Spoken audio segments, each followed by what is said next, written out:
Rwigema Donatien wo mu karere ka Bugesera yaguye hagati y'umugore ngo muri kubyumva gukora imibonano mpuzabitsina, gutera akabariro biterwa n'imvugo wabivuzemo. Uyu rero pasiteri yari umupasiteri mu idini rya ADEPR, ariko uyu mupasiteri akaba yagiye kwishebekera, gushayisha niko babivuga mu kinyarwanda. Rero uyu mupasiteri yaje kuba yahasiga ubuzima mu maguru y'uwo mugore. Ese byagenze gute? Ese amaguru y'uwo mugore yatumye apfa? Ese yagiyeho ananiwe? Ese byagenze bute? Ibyo byose rero nibyo tuje kuganira mu kiganiro cyacu cy'uyu munsi, kugira ngo turebere hamwe utuntu n'utundi uko bimeze by'uyu mugabo wagiye hagati y'umugore akahasiga ubuzima.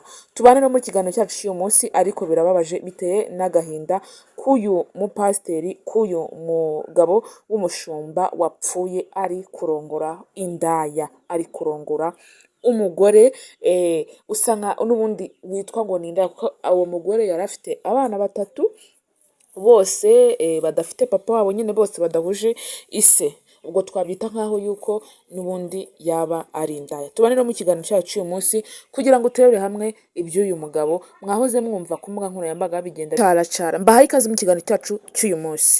Mwiriwe neza abanyarwanda, abanyarwandakazi, ahantu hose mu mpande zose z'isi, ndabaramukije amahoro y'Imana abane namwe, umugisha w'Imana ubane namwe. Ngiye kubatanze ni ko Joy cya Joyce yose nayange, shimira Imana Nyagasani yabamaye, mujye muhamura ubwiza bw'Imana bujye bubaho. Rero uyu mugabo witwa Donatien yagiye kurongora indaya, arangije agwa mu maguru y'uwo mugore yari arimo aronga. Nibyo byaje kuba kuri uwo mupasiteri wacu witwa Donatien.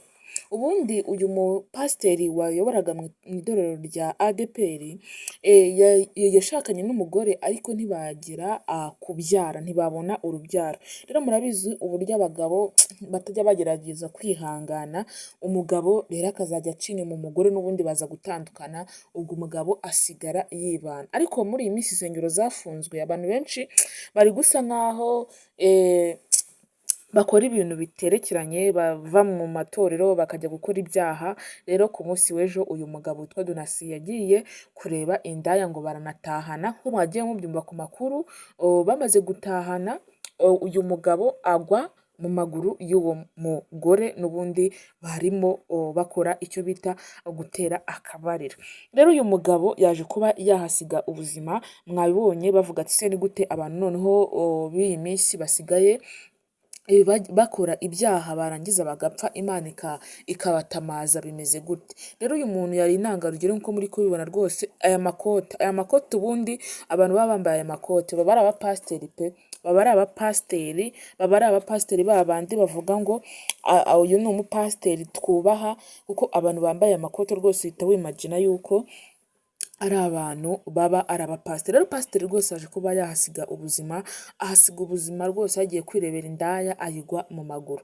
Uwo mugore rero we nta kintu yatangaje ko yahise akurikiranwa n'urwego rw'ubugenzacyaha RIB, ruramufata, kuko ntabwo rwabura kumufata. Buriya iyo umuntu yapfuye abantu baragukurikirana paka bamenye imva n'imvano y'ibyo bintu byose bikubayeho. Ngaye nguko uko byaje kuba byamugendekera. Turasaba Nyagasani Imana kugira ngo imwakire mubayo, n'ubundi yamaze gutaha.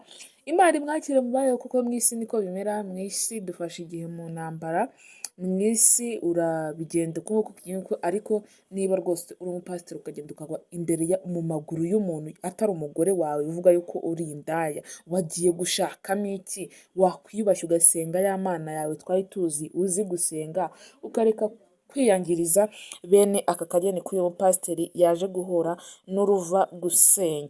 Rero ngayo nguko uko byaje kuba byakagenda.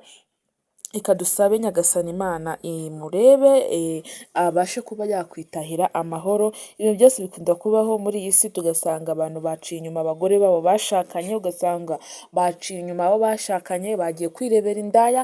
Ibyo bintu ntabwo ari byo nk'uyu mugabo wigiriye kwirebera iriya ndaya. Ngayo nguko rero ibyo mu karere ka Bugesera tugomba kumva ibintu byinshi bigiye bitandukanye, ariko buriya ntabwo biba ari byo rwose, kandi Imana ijye ibareba kiba icyoroshye, kandi turasaba Imana kugira ngo imubabarire uyu mugabo waguye mu maguru y'indaya. Ngayo nguko amakuru twari tubafitiye y'uyu munsi ni uko agenze. Murabizi yuko mbakunda, ubuzima bwiza bujye bubana nawe uko bwije n'uko bukeye, nanjye mujye munsabira bya bintu byose mba mbasabira, kuko Uwiteka nibyo abashaka. Ndabakunda rero, amahoro Nyagasani ajya atanga ababeho. Bizu, ciao ciao, ndabakunda.